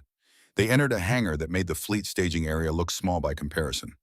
The ceiling stretched at least 500 meters overhead, and in the center of the vast space surrounded by maintenance scaffolding and power conduits sat something that made Marcus forget how to breathe. 12 spheres, each one the size of a small moon, perfectly round, perfectly smooth, perfectly black. They seemed to drink in light from every angle. and they hummed, a deep subsonic vibration that Marcus felt in his bones more than heard. What? What are those? Marcus whispered. Those, Nora said, are the Titans, and they are not human technology. She gestured for Marcus to follow. They approached the nearest sphere. Up close, Marcus could see patterns on the surface. Not carved, not painted, somehow integral to the material itself. Geometric designs that hurt to look at directly. His eyes wanted to slide away, refused to focus. Silas began to explain. 300 years ago, humanity's first faster-than-light probe reached a system 80 light-years from Earth. What we found there changed everything. A dead world, orbiting a dying star. On that world, we discovered ruins, structures that predated human civilization by millions of years. And in the deepest vault, we found these. He touched the sphere. His hand passed through the surface like it was liquid, then withdrew, perfectly dry, unmarked. The species that built these called themselves the architects. We know this because they left records, instructions, history. They were an ancient race, far older than the conquered, far more advanced, and they faced a threat that nearly destroyed the galaxy. The void, Marcus said, remembering Kalor's words. Yes, the void, an entity, a force, a consciousness. We still do not fully understand what it was, but the architects feared it enough to build 12 ultimate weapons. 12 titans designed to manipulate the fundamental forces of reality, space, time, energy, matter. Everything could be controlled by these vessels. Silas paused. Let the weight of that sink in. The architects built the titans to fight the void, to save the galaxy, but they died before they could use them. The void consumed their civilization, left their technology behind, and for millions of years these weapons sat dormant, waiting. Until we found them, Marcus said, until we found them. And then we faced a choice that defined who we would become as a species. Nora took over the story. When we discovered the Titans, humanity was not unified. Nations still competed. Rivalries still simmered. Some wanted to use the Titans to conquer, to dominate, to become the new galactic power. Others wanted to destroy them, feared what we might become with such power. The debate lasted decades, Marcus. Decades of argument, philosophy, ethics. War was nearly started over these vessels. What changed? Marcus asked. A single question, Nora said, asked by a young physicist named David Chen. He asked, what would the architects think of us if they could see how we use their legacy? Would they see us as worthy successors or as the same kind of threat they had fought to stop? She gestured at the Titans. That question shifted everything. We realized we could not use the Titans for conquest, could not use them to dominate, because that would make us the void, the very thing the architects had tried to prevent. So we made a choice. We would keep the Titans, maintain them, prepare them for use, but we would only deploy them for one purpose: defense, protection, guarding against threats that could not be stopped any other way. While Marcus stared at the massive spheres, felt the weight of history, of choice, of responsibility. 50 years we have kept this secret, Silas said. 50 years we have maintained these weapons and never used them, because we made a promise to ourselves, to the memory of the architects. We would be better than our worst impulses. We would wield power with restraint. He fixed Marcus with an intense stare. Now the conquered is coming. 12,000 ships, a million-year-old empire, technology we barely understand. And we have to decide, is this the threat grave enough to deploy the Titans, or do we save them for something worse? Marcus thought about the question, about the Concorde's ultimatum, about processing and permanent correction, about the two civilizations that would die if humanity failed. How powerful are they, he asked. These Titans, what can they do? One Titan, Nora said quietly, could destroy the entire Concorde fleet in approximately 6 minutes. All 12 together, they could erase the Concorde from existence, remove every ship, every station, every trace of their civilization from the galaxy, completely, permanently, as if they never existed. Marcus felt his mouth go dry. And you have resisted using them for 50 years. Because power like that corrupts, Marcus. Absolute power corrupts absolutely. The moment we use the Titans, we change. We become the thing we swore not to be, the galaxy's supreme predator, the species that others must fear or submit to. But if we do not use them, we die. Yes, that is the choice. Die with our principles intact, or survive and risk becoming monsters. Marcus walked closer to the nearest Titan, stood in its shadow. felt the immense power radiating from its surface. He thought about the galaxy, about the principles that made humanity worth preserving, and he understood what needed to be done. We use them, Marcus said, but not to destroy, to demonstrate. Silas frowned. Explain. The Concorde is coming with 12,000 ships. They expect us to fight conventionally. To throw our 3,500 vessels against their fleet and be overwhelmed. They expect easy victory, a simple correction of an anomaly. Marcus turned to face Nora and Silas. We let them think they are winning. Let them engage our conventional forces. Let them expend their weapons and tactics. And then, when they are committed, when they are confident, we deploy the Titans. Not to erase them, not to kill them all, but to disable them. Show them what we could do. Make them understand that continued fighting is suicide. And then when they are helpless, when they are at our mercy, we offer them a choice. What choice? Nora asked. The same choice we gave the Vorans. Withdraw and recognize our sovereignty. Or continue fighting and face extinction. Give them a path to survival. But make it clear that the path requires respect, recognition, change. Silas shook his head. The Concorde is 1,000,000 years old, Marcus. They will not change because we ask nicely. They will change because we give them no alternative, because we show them that we have the power to destroy them, but choose not to. That choice, that restraint, that is the most powerful weapon we have. It is what separates us from the void, from every empire that has ever conquered through fear alone. Marcus looked back at the Titans. The architects built these to save the galaxy, not to destroy it. We honor their legacy by using them the same way. To protect, to preserve, to show that power and mercy can coexist. Silence filled the massive hangar. Then Nora smiled, a small expression, but proud. You understand, she said simply. You truly understand what it means to wield power responsibly. I am learning, Marcus replied. I hope I am learning fast enough. Day 14 arrived with the cold precision of mathematics. Long-range sensors detected the Concorde fleet exactly when predicted. 12,000 ships, each one measuring between 3 and 5 kilometers in length. Technology signatures that made the Voran Empire's capabilities look primitive. Energy outputs that defied conventional physics. They emerged from faster-than-light travel at the edge of the solar system, formed into a perfect sphere, a formation designed to surround and contain. The same formation they had probably used 1,000 times before, but against 1,000 other species. Marcus stood in the command center, watched the tactical displays, felt the weight of 2 civilizations pressing down on his shoulders. All human and Voran forces, this is Commander Thorne. Move to defensive positions. Execute formation Delta 7. Maintain communication silence until my signal. Let them come to us. Across the solar system, 3,500 ships moved into position. Human vessels took the inner sphere, faster, more maneuverable. Voran ships formed the outer ring, heavier firepower, more mass. Between them and the approaching Concorde fleet, empty space. Cold, dark, waiting. The Concorde broadcast their final warning, the same emotionless voice Marcus had heard in the recording. Species 7821 and 7826, this is your final opportunity to surrender. Power down your vessels. Prepare for processing. You have 10 minutes to comply. Marcus let the silence stretch. Let the Concorde think their intimidation was working. At 9 minutes and 58 seconds, he gave his response. Concorde Fleet, this is Commander Marcus Thorne of the United Earth Space Force. We decline your offer. We will not surrender. We will not submit. We will not be processed. If you want our worlds, you will have to take them, and the cost will be higher than you can imagine. The Concorde's response was immediate. Correction protocols initiated. Resistance is futile. 12,000 ships began their approach. Marcus watched them come, counted down in his mind. All forces, weapons free. Engage at optimal range. Show them what we can do. The battle began. Human ships struck first. Dimensional fold attacks that compressed space around Concorde vessels. Weapon reversal systems that turned their own fire back on them. Precision, speed. Technology the Concorde had never seen. Voran ships followed.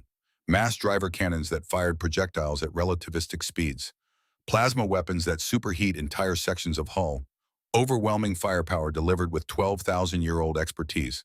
The Concorde fleet took losses. 20 ships destroyed in the first minute. 40 more damaged. Numbers that would have broken a lesser force. But the Concorde was not a lesser force. They adapted. Their AI-assisted tactical systems analyzed human and Voron capabilities in real time, found counters, adjusted formations. Within 3 minutes, they had neutralized many of humanity's advantages. The battle turned brutal. Marcus watched ships die on both sides. Human vessels disintegrated under conquered energy weapons. Voron cruisers tore apart from internal explosions. The casualty count climbed. 10 human ships lost. 20, 30, 5 Voron ships. 10, 15. The Concorde lost ships too, but they had numbers. They could afford attrition. Humanity and the Vorons could not. At 43 minutes into the battle, Marcus saw the pattern forming, the same pattern he had studied at NORAD for 25 years. The pattern that showed when one side was losing. They were losing, not quickly, not dramatically, but inevitably. The math was brutal and honest. At current rates, the combined fleet would be destroyed in approximately 2 hours. The Conquered would lose perhaps 800 ships, still maintain overwhelming superiority. Marcus made the call. All ships execute retreat pattern Omega. Fall back to Earth orbit. Fighting withdrawal. Make them pay for every kilometer. The combined fleet began to pull back. Still fighting, still coordinating, but retreating, drawing the Conquered deeper into the solar system. The Concorde followed, confident, pressing their advantage, just as Marcus had planned. At 1 hour and 17 minutes, Subcommander Kaylor's voice came over the communication network. Strained, urgent. Commander Thorne, this is Kaylor. My ship is critically damaged. Life support failing. I want you to know. This alliance, fighting beside you, it has been an honor. Tell my people. Tell them that at the end, the Vorons stood with the humanity. Tell them we tried to be better. Marcus felt his chest tighten. Kaylor, eject. We can retrieve you. No time, Concorde ship targeting evacuation vectors. If I eject, your rescue ships will be destroyed. I will not allow that. I will not let my death cause more deaths. Kaylor's ship was falling toward a Concorde battleship. Engines dead, weapons offline, drifting, but not helpless. Marcus Thorne, remember what you said about being better, about choosing mercy over slaughter. You taught me that. You taught my entire species that. Do not forget it when this is over. Do not let victory make you cruel. The ship impacted the conquered vessel at full velocity. The explosion was brilliant, white hot, 2 ships dying together. Silence filled the communication network.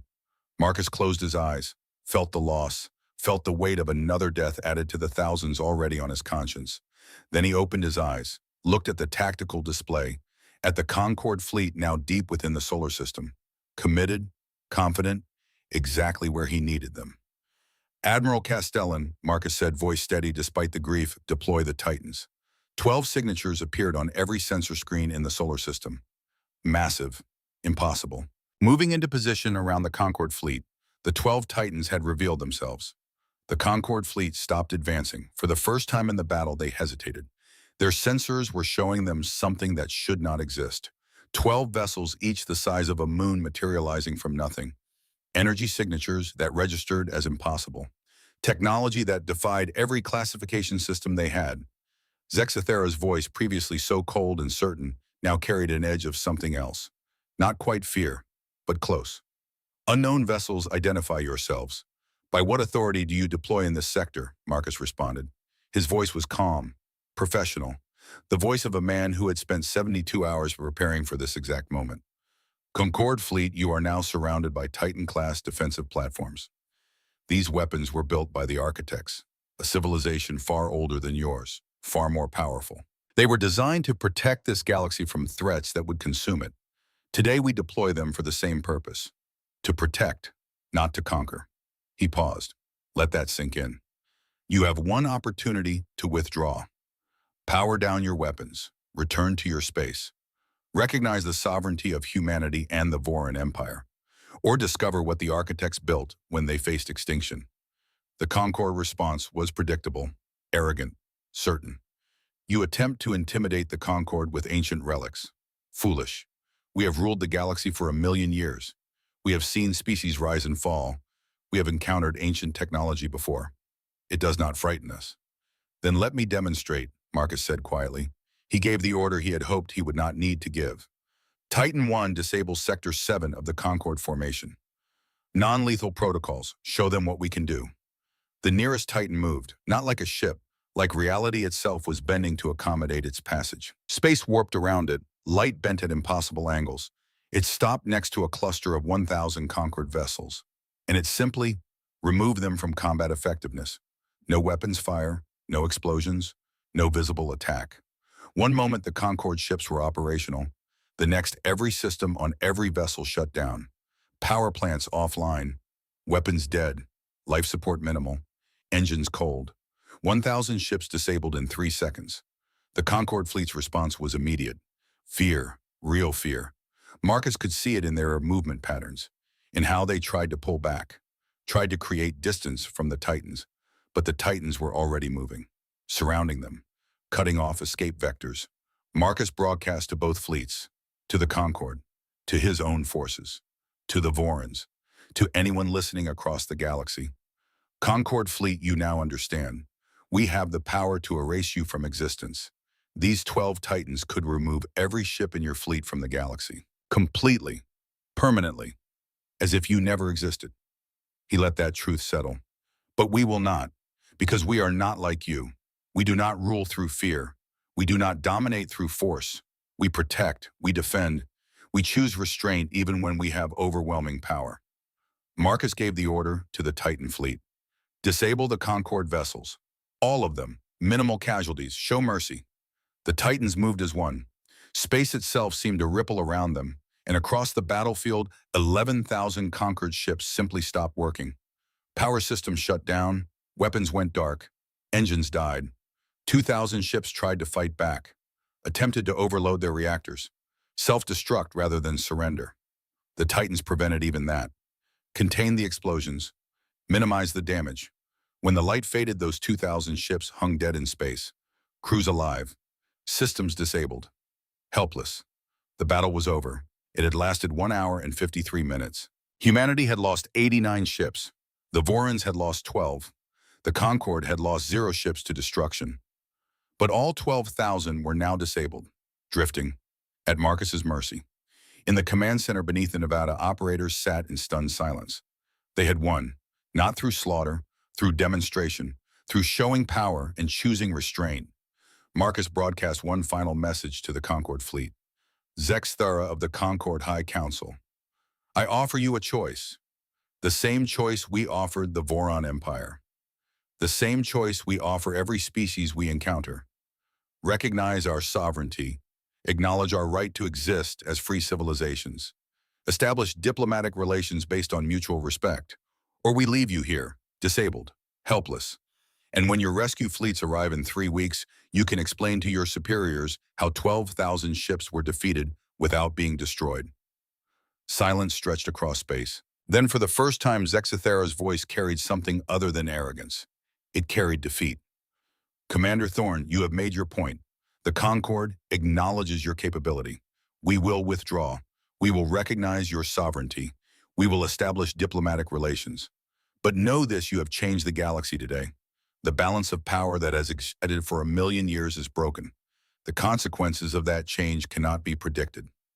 Perhaps, Marcus said, but at least those consequences will be determined by choice, not by submission. Freedom has costs, but slavery has a higher price. He gestured to the Titans. Restore minimal power to the Concorde vessels, enough for life support and communication. Leave their weapons disabled. Let them limp home. Let them carry the message: humanity does not seek conquest, but we will not accept subjugation. The Titans obeyed. Across the battlefield, 12,000 conquered ships flickered back to minimal functionality, just enough to survive, not enough to fight. They withdrew, slowly, carefully, like wounded animals backing away from a predator, and humanity watched them go. 1 year later, Marcus Thorne stood in the same NORAD facility where his journey had begun. But everything was different now. The screens that had once shown only empty space now displayed a galaxy transformed. 18 species had joined the Free Worlds Alliance.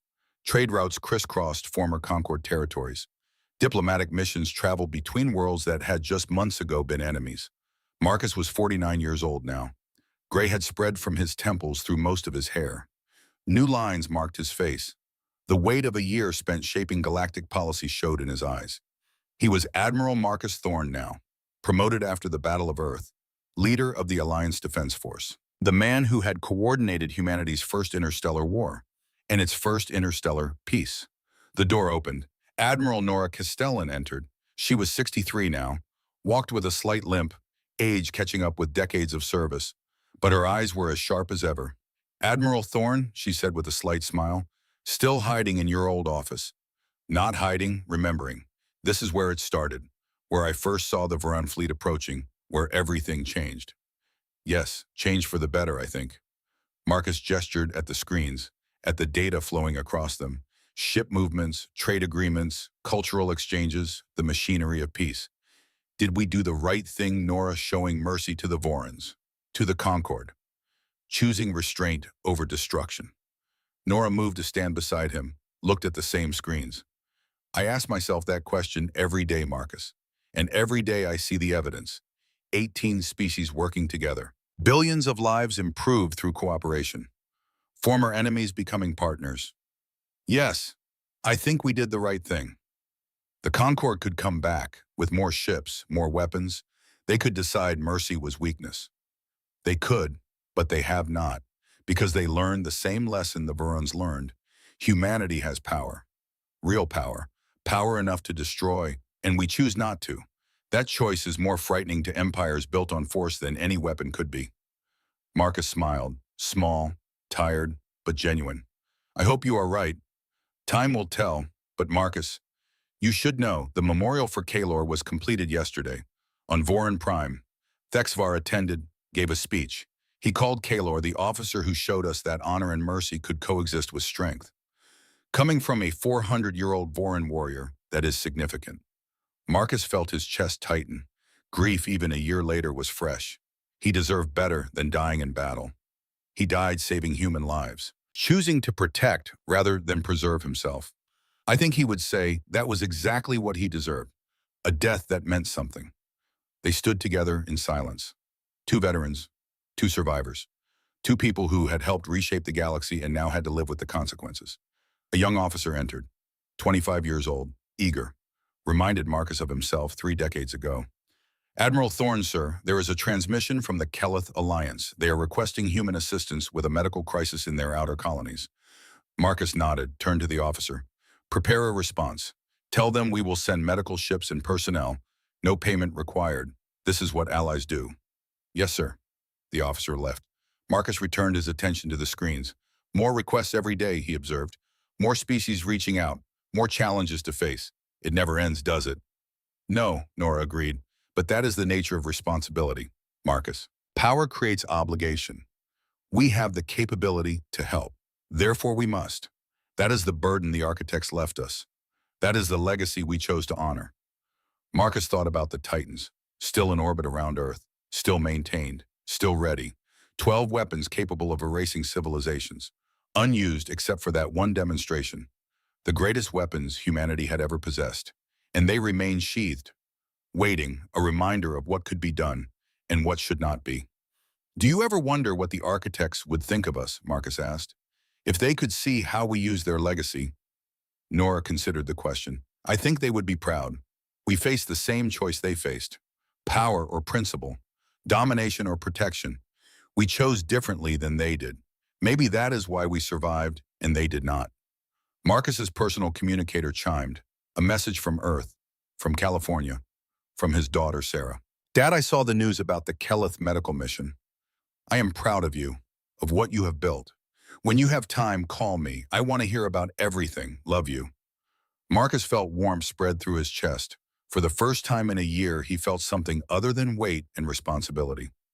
He felt hope. "I should go," he said to Nora. "Family calls." "Go, enjoy it. You have earned it."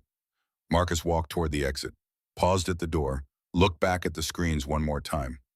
"The strongest thing in the universe is not destructive power," he said quietly. "It is the choice not to use it. Maybe that is what makes us human. Maybe that is what makes us worthy." "Maybe," Nora agreed, "or maybe it just makes us lucky. Either way, I will take it." Marcus left the facility, emerged into sunlight. The sky above was clear, blue, beautiful. And somewhere beyond that sky, 12 Titans waited. Guardians, protectors, symbols of what humanity had chosen to become. Not conquerors, Not victims, but something better. Something the galaxy had never seen before. A species with the power to destroy and the wisdom to choose mercy instead. Marcus looked up at the stars, at the infinite possibilities they represented, and smiled. The galaxy had changed. Humanity had changed it, and the change had just begun. In the years that followed, the Free Worlds Alliance would face new challenges, new threats, new choices between power and principle. But the foundation laid in those first desperate days held firm. Humanity did not seek to rule the galaxy. They sought to protect it. The architects had built weapons to save their civilization. Humanity used those same weapons to save others. And in doing so, they honored the best of what sentience could be. Not perfect, not infallible, but trying, always trying, to be better than what came before. To choose mercy when power whispered for destruction. To remember that the strongest thing in the universe was not the ability to end life, but the wisdom to preserve it. The stars had gone dark when the Concorde arrived, but humanity had lit them again. With hope, with courage, with the fire of restraint, and the galaxy would remember.